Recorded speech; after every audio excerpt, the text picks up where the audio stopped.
हमारा अगला चैप्टर है dual nature of radiation and matter.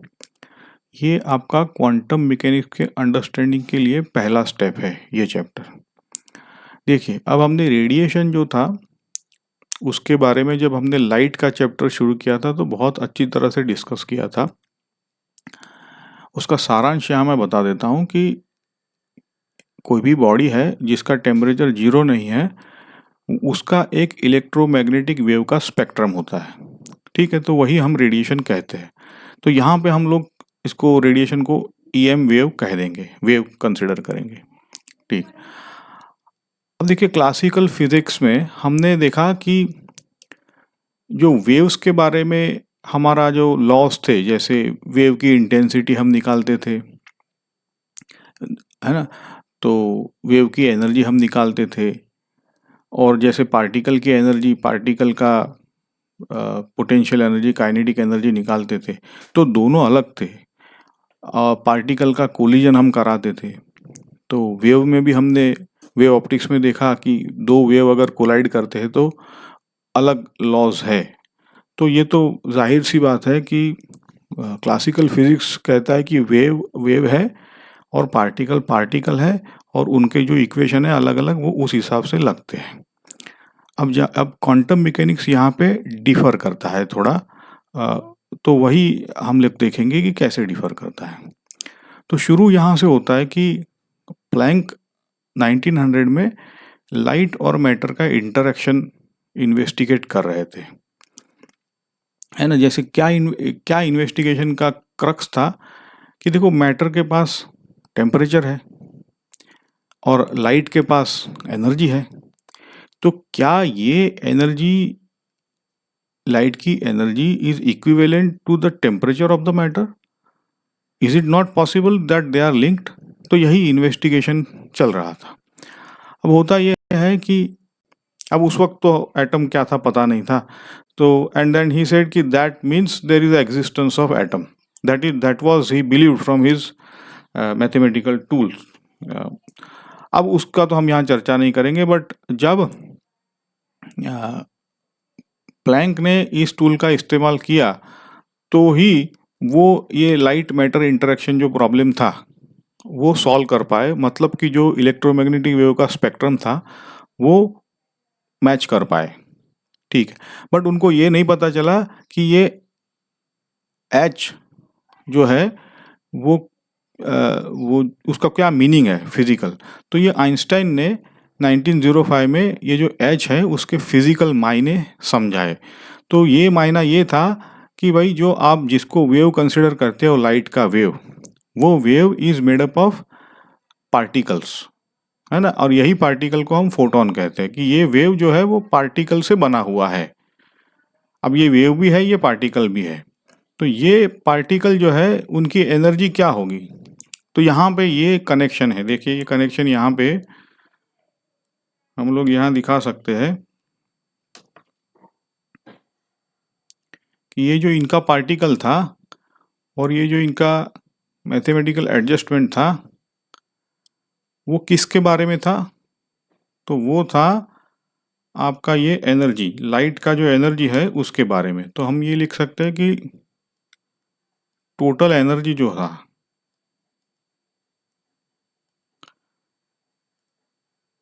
कि जो भी लाइट का एनर्जी है वो कह सकते हैं कि एन एच न्यू आया। ठीक है, न्यू फ्रीक्वेंसी है यहाँ पे। तो ये कनेक्शन है इन दोनों के बीच का यहाँ पे, कि इनका जो पार्टिकल था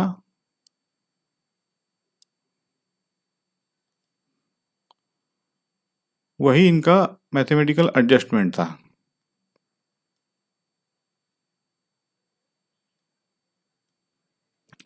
ठीक है, अब देखते हैं कि ये पार्टिकल को हम एनर्जी, मतलब सारे पार्टिकल की एनर्जी एन एच न्यू ही कहना पड़ता है इनके मैथमेटिकल एडजस्टमेंट में, जबकि इसका फिजिकल सिग्निफिकेंस ये था कि भाई जो भी एनर्जी है, सपोज करो कि एक वॉल्यूम में नंबर ऑफ फोटॉन्स जो है वो 100 है, तो टोटल एनर्जी हो जाएगी एन एच न्यू। है ना। तो क्लासिकल फिजिक्स में ये था कि एच नहीं था, है फ्रीक्वेंसी आप कोई भी ले सकते हो, तो ये चंक प्रेजेंट नहीं था। जबकि ये चंक आने से हो जाता है कि आपका डिस्क्रीटनेस आ जाता है, वो है ना। इट इज ये इंटीग्रल, ये एन जो है वो 1 2 3 4 होता है, आगे देखते हैं हम यहाँ पे। But nevertheless the waves manifest as particle, ये दिखाया आइंस्टाइन ने फोटो इलेक्ट्रिक इफेक्ट में, वो भी आगे हम पढ़ेंगे इसको। तो अभी आगे चलते हैं थोड़ा, और आगे बढ़ के डी ब्रॉय या डी ब्रॉगली भी कहते हैं इनको, इन्होंने ये कहा कि अगर वेव पार्टिकल बन सकता है तो पार्टिकल वेव क्यों नहीं बन सकता। एक हाइपोथेसिस उन्होंने लगाया, और यहाँ पे पार्टिकल का मतलब हम कह सकते हैं यहाँ कि पार्टिकल यहाँ पे इन जनरल पार्टिकल की बात कर रहे हैं, वो मैटर मतलब इलेक्ट्रॉन, कि अगर लाइट का वेव पार्टिकल बन सकता है तो इलेक्ट्रॉन भी तो वेव हो सकता है, और वे आगे जाके पॉजिटिवली कंफर्म हुआ है। तो इसी की वजह से क्वांटम मैकेनिक्स का बर्थ हुआ है, कि वहाँ पे जब पार्टिकल और वेव ही डिफाइन नहीं है तो लॉस कौन से डिफाइन कर पाएंगे हम, है ना। फंडामेंटल बेस ही हमारा अब शेकन हो गया है। So what sort of laws are we talking about. तो यहाँ से डिफरेंट लॉज निकल के आते हैं, तो ये हम धीरे धीरे धीरे देखते हैं। तो यही आपका ये जो चैप्टर्स हम पढ़ रहे हैं वो आपका ये बेस बनाएगा कि छोटे छोटे एस्पेक्ट इसमें हम पढ़ेंगे। तो क्वांटम मैकेनिक्स ये कहता है कि भाई वेव या पार्टिकल जो है वो कोई इनहेरेंट प्रॉपर्टी नहीं है, कोई भी चीज़ अपने आप को वेव में मैनिफेस्ट करेगा या कभी वो पार्टिकल में मैनिफेस्ट करेगा। तो ये किसी एक चीज़ का डिफरेंट मैनिफेस्टेशन है। वो कौन सी चीज़ है, तो इसको वो लोग रियलिटी कहते थे। और अभी तक ये जो साइंस है या फिजिक्स है वो अभी तक उसी रियलिटी को समझने की अभी तक कोशिश कर रहा है। ओके, सो हम लोग यहाँ पे आते हैं फोटॉन्स पे। तो ये फोटॉन्स क्या है। क्वांटम मैकेनिक्स जैसे मैटर कहता है कि एनर्जी जो है वो क्वांटाइज्ड है, मतलब वो चंक्स में आती है, ना कि कोई भी वैल्यू से। और वो चंक क्या है, तो वो चंक है एच, ये प्लैंक्स कांस्टेंट कहते हैं इसको, है ना। फॉर एग्जांपल हम जिस टोटल एनर्जी की बात कर रहे थे तो बोले एनर्जी का चंक क्या है, तो एच न्यू। यहाँ पे न्यू और एफ फ्रीक्वेंसी है ना। फ्रीक्वेंसी कोई भी वैल्यू ले सकती है 0 से इन्फिनिटी में, लेकिन for a given frequency energy is not anything, it is just it has to be multiple of h c. क्योंकि अगर मैं टोटल एनर्जी निकालने जाऊँ यहाँ पे क्यू, तो वो एन टाइम्स ई हो जाएगा, और मेरा एन है number of photons for example letter से, तो एन तो होगा 1 2 3 4, है ना। तो देखिए आपको समझ में आता है कि ये जो भी है वो इंटीग्रल मल्टीपल ऑफ एच ही है, ठीक है। और ये एच की वैल्यू निकल के आई थी 6.63 इंटू 10⁻⁻34, है ना। बहुत बड़े बड़े कैलकुलेशंस हुए थे इसमें, तो उससे वो निकल के आई थी। आगे बढ़ते हम लोग यहाँ पर, और यही जो एनर्जी है जिसको हम एच एफ कहते हैं, वो एच सी बाय लेमड़ा भी कहा जा सकता है, because you know very well कि C is equal to lambda F. और एनर्जी का ऐसा यूनिट यहाँ पे हमने जूल लिया हुआ है, ठीक है। तो बट ये जूल जो है थोड़ा सा बड़ा हो जाता है, एक फोटोन की एनर्जी उससे बहुत कम होती है। तो यूजुअली इलेक्ट्रॉन वोल्ट में हम बात करेंगे यहाँ पे। तो इलेक्ट्रॉन वोल्ट में बात करने के लिए एच सी की वैल्यू यहाँ पे 12,400 अप्रोक्सीमेटली ले लेते हैं। और लैम्बडा जो है वो मीटर में नहीं होता है, जैसे लाइट जो विजिबल लाइट है वो एंगस्ट्रॉम में दी जाती है। तो बेटर की ये फॉर्मूला को हम जो अप्लाइड यूनिट्स है उनमें कन्वर्ट करें। तो देखो ये कन्वर्जन यहाँ पे दिया हुआ है कि ये जूल होता है, जूल सेकंड, एच का ये वैल्यू जूल सेकंड है, और ये मीटर पर सेकंड है, ठीक है। तो देखो हमको मीटर को एंगस्ट्रॉम में कन्वर्ट करना है, तो सीधे सीधे 10⁻10 से मल्टीप्लाई करेंगे, है ना। कई बार आप कंफ्यूज हो जाते हो कि ये लैम्बडा का कन्वर्जन है, नहीं, लैम्बडा का कोई भी रोल नहीं है इस कन्वर्जन में, सिर्फ और सिर्फ एचसी को कन्वर्ट कर रहे हैं हम। तो ये जो मीटर का कन्वर्जन किया है वो मीटर पर सेकंड जो सी का है उसके मीटर को यहाँ कन्वर्ट किया है, ठीक है। और जो यहाँ पे जूल से इलेक्ट्रॉन वोल्ट में हमें अगर जाना है तो 1.6 इंटू 10⁻⁻19 से हमें कन्वर्ट डिवाइड करना पड़ेगा। तो ये देखो एक बार देख लेते हैं कि ये कैसे ये फैक्टर कैसे आए। कई बार आप लोगों को बेटर है कि यहाँ पे बता दूं मैं। तो ये आता है शुरू से कि बेसिक जो है आपका डेफिनेशन वोल्ट का, तो ये वोल्ट का डेफिनेशन है 1 वोल्ट। कितना डिफाइन किया गया है हम लोगों ने कि 1 volt is equal to 1 joule per coulomb, है ना। मतलब वोल्ट है क्या? वोल्ट है potential energy for a unit charge of for its given configuration. समझे आप लोग? तो ये आप इलेक्ट्रोस्टैटिक्स में ये हमने पढ़ा है कि पोटेंशियल एनर्जी है यूनिट चार्ज के कॉन्फ़िगरेशन की।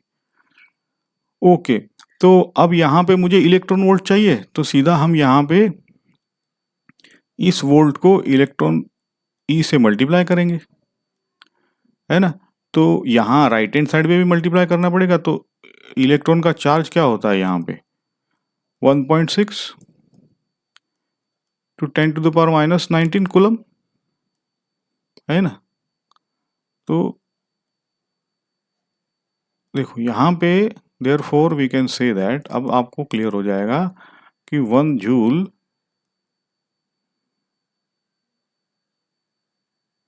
Is equal to 1 electron volt divided by 1.6 into 10⁻⁹। देखा, तो जूल को अगर इलेक्ट्रॉन वोल्ट में कन्वर्ट करना है तो ये डिवीजन में आता है ना। इसीलिए हमने ये 10⁻। कई बार आप लोग मिस्टेक से क्या करते हो, सीधा ये 10⁻19 ऊपर जाता है तो सीधा you are tempted to multiply it by 1.6 into 10⁻+19, but ना, ये गलती नहीं करनी है। तो हमारा एच का वैल्यू यहाँ पे 12,400 इलेक्ट्रॉन वोल्ट एंगस्ट्रॉम में आया है ना। तो अगर हम लैम्बडा एंगस्ट्रॉम से डिवाइड करें तो सीधी एनर्जी आ जाएगी इलेक्ट्रॉन वोल्ट। ओके, तो ये आपका ज़रूरी था, इस पे आपका होल्ड होना चाहिए। ओके, तो अब हम देखते हैं फोटोन की प्रॉपर्टीज़ को। तो जैसे मैंने कहा कि फोटोन जो वेव होता है उसका एक फंडामेंटल पार्टिकल है, ना कि पूरा वेव। तो पूरा wave we can say it is made up of number of photons in a sequence. मतलब एक के बाद एक के बाद एक बहुत सारे फोटॉन्स जब होते हैं तो वही वेव है और वही पार्टिकल्स भी है। ओके, अब हम कह सकते हैं कि जो भी रेडिएशन का सोर्स है, जैसे हीटेड मेटल है, तो हीटेड मेटल से रेडिएशन निकलता है, वेव्स निकलते हैं, तो वही फोटोन का सोर्स है। बट ये फोटोन जो है वो मतलब पार्टिकल नहीं है यहाँ पे, है ना। It is simply energy packet. वो हीटेड मेटल एनर्जीज को रेडिएट करता है। अब फोटोन इलेक्ट्रिकली न्यूट्रल है, मतलब वो डिफ्लेक्ट नहीं होगा। मैग्नेटिक फील्ड अगर या इलेक्ट्रिक फील्ड लगा उसके ऊपर तो वो अपनी डायरेक्शन को चेंज नहीं करेगा, जैसे इलेक्ट्रॉन कर देता है, इलेक्ट्रॉन डिफ्लेक्ट हो जाता है ना। और फोटोन जो है वो इलेक्ट्रॉन के साथ अच्छी तरह से कोलाइड करता है, और कोलाइड करने के बाद वो जो एनर्जी कंजर्वेशन जो कहते हैं, सॉरी, कि और मोमेंटम कंजर्वेशन, ये जो प्रिंसिपल जो हम बहुत बार लगा चुके हैं मैकेनिक्स में, वो यहाँ भी लगते हैं, है ना, वो यहाँ भी लगते हैं। और फोटोन जो है वो हमेशा मोशन में रहता है, वो रेस्ट में कभी है ही नहीं, और उसकी स्पीड आपको पता है 3 इंटू 10⁸। तो इसीलिए उसका जो रेस्ट मास है m0 डिनोट करता है रेस्ट मास। तो रेस्ट मास फोटोन का 0 है। अगर इक्विवेलेंट मास आपको निकालना है तो वो आइंस्टाइन के इक्वेशन से निकलता है यहाँ पे, E equal to m c square, और हमको पता है E को हम एच एफ लिखेंगे, तो यहाँ से हम फोटोन का इक्विवेलेंट मास निकालेंगे जो कि h f by c square है यहाँ पे। ठीक है, अब जब ये इक्विवेलेंट मास निकल के आया है तो उस therefore we can also calculate the momentum of a photon. Momentum usually m into v होता है, तो हमने यहाँ पे निकाल लिया ये h मास, तो यहाँ पे मास रख दिया, और v जो होता है फोटोन का वो तो स्पीड ऑफ लाइट होती है, तो we can say p equal to h by lambda. ठीक है, अब ये फोटोन जो है उसकी इंटेंसिटी भी होती है, मतलब हर एक लाइट वेव जो है हमने देखा है कि इट हैज़ इट्स इंटेंसिटी, तो that intensity is proportional to number of photons. अगर ज़्यादा फोटॉन्स है लाइट में तो उसकी इंटेंसिटी ज़्यादा, उसकी एनर्जी ज़्यादा, सिंपली। ओके, चलो यहाँ पे हम लोग अब ये जो भी सीखा है उसको थोड़े से एग्जाम्पल प्रैक्टिस से कंसोलिडेट कर लेते हैं। तो यहाँ पहला है कि अगर लैम्बडा इतना है, एक लाइट वेव है जिसका वेवलेंथ इतना है, तो उसकी एनर्जी क्या होगी। आप पॉज करो और खुद ही देखो, सोचो, और फिर सॉल्यूशन देखो। तो आसान है सॉल्यूशन तो, कि E इक्वल टू हम लोग लिखेंगे एच सी बाय लैम्बडा, और आपको पता है एच सी हम लिखेंगे 12,400, और लैम्बडा दिया है 12,400 एंगस्ट्रॉम में दिया है, तो इसकी एनर्जी आती है 1 इलेक्ट्रॉन वोल्ट। ठीक है, आपको पता है ये यहीं से लिया है एच सी की वैल्यू। ओके, अब ये सेकंड एग्जांपल को पढ़ते हैं हम लोग। फोटोन की फ्रीक्वेंसी f है, falls on the surface of the earth from the height h, then what will be its frequency on the source of earth. ये थोड़ा सा टेढ़ा एग्जांपल है, पॉज करिए थोड़ा, आप एक दो बार रीड करिए और फिर हम सॉल्यूशन डिस्कस करते हैं। देखो, ये टेढ़ा इसलिए दिया गया एग्जाम्पल क्योंकि आपकी जो सोच है, हमने लाइट में बहुत बार हमने देखा है कि E equal to h f जो है उसमें F कभी भी चेंज होता नहीं है। लाइट किसी भी मीडियम से किसी भी मीडियम में अगर जाए तो उसकी फ्रीक्वेंसी कभी चेंज होती नहीं है, वो वहाँ पे ठीक था। लेकिन यहाँ पे थोड़ा सा उसको हम रीओरिएंट करेंगे, थोड़ा सा सोच को बड़ा करने के लिए एग्जाम्पल दिया है। तो देखते हैं यहाँ हम लोग ये जैसे सरफेस की earth of the earth surface लेते हैं। यहाँ ये अर्थ सरफेस है, और सपोज करो कि ये हाइट h दी है यहाँ से यहाँ तक। ठीक है, ये h हाइट से ये सरफेस पे फोटोन फॉल होता है। अब हमें पता है कि ये जो लेट अस से यहाँ पे एनर्जी क्या होगी उसकी, तो हम लोग लिखेंगे एच एफ जो भी फ्रीक्वेंसी है यहाँ पे, प्लस हम लोग लिखेंगे एम जी एच, क्योंकि पोटेंशियल एनर्जी भी तो होती है। बोले मास तो नहीं, लेकिन हम यहाँ पे इक्विवेलेंट मास भी कंसिडर करेंगे। तो इसका फिजिकल सिग्निफिकेंस तो क्या ही है, हम लोग तो यहाँ पे ये देख रहे हैं कि हम इसको, और यहाँ जो सरफेस है अर्थ की सरफेस, यहाँ पे ये इनिशियल एनर्जी कहेंगे, यहाँ पे ये फाइनल एनर्जी कहेंगे। तो अर्थ की सरफेस पे आते आते सपोज करो कि इसकी कुछ तो एनर्जी है जो कि different from this, so we are force to write this as h f prime. Now all we have to do is equate them, so we will say equate इसलिए करते हैं क्योंकि हमें पता है एनर्जी इज ऑलवेज कंजर्व्ड, है ना। तो यहाँ पे हम लोग एम्फेसाइज कर रहे हैं कि energy is fundamental and not the frequency. तो initial energy is equal to final, तो इनिशियल एनर्जी यहाँ पे लिखेंगे H F plus mgh is equal to hf prime. अब इसको हम सिंपली कैलकुलेट कर सकते हैं अगर हम यहाँ से ले ले। देखो m जो हमने फोटोन का इक्विवेलेंट मास है वो रख सकते हैं यहाँ पे, hf plus hf by c square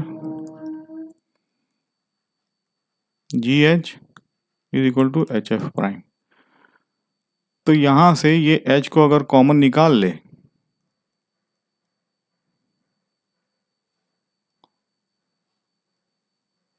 तो हम f प्राइम को कैलकुलेट कर सकते हैं, है ना। तो f प्राइम यहाँ पे हमारा निकल के आता है, देखो ये f यहाँ से कॉमन ले लेते हैं तो 1 प्लस GH बाय सी स्क्वायर। ओके, तो ऐसे हम लोग कैलकुलेट कर सकते हैं। इसका फिजिकल इंटरप्रिटेशन करना बहुत मुश्किल है, बट ये एग्जांपल इसलिए लिया है कि बिफोर थिंकिंग कि E equal to H nu में nu is always constant, we have to think from every aspect. अब इस एग्जांपल में एक कैच ये है कि अगर मास हमने फ्रीक्वेंसी पे डिपेंड करता है तो यहाँ ऊपर की फ्रीक्वेंसी अलग थी और नीचे की फ्रीक्वेंसी अलग है ना। तो ये हमने मास को कांस्टेंट एज्यूम किया है, वैसे वो गलत हो जाएगा देखो आप। But we will say that कि फ्रीक्वेंसी चेंज इतनी ज़्यादा नहीं है, इसलिए हम मास को कांस्टेंट ले सकते हैं। एनीवेज ये कोई this is a catch-22 situation, but just example as I said is to show that the fundamental concept is energy and not the frequency.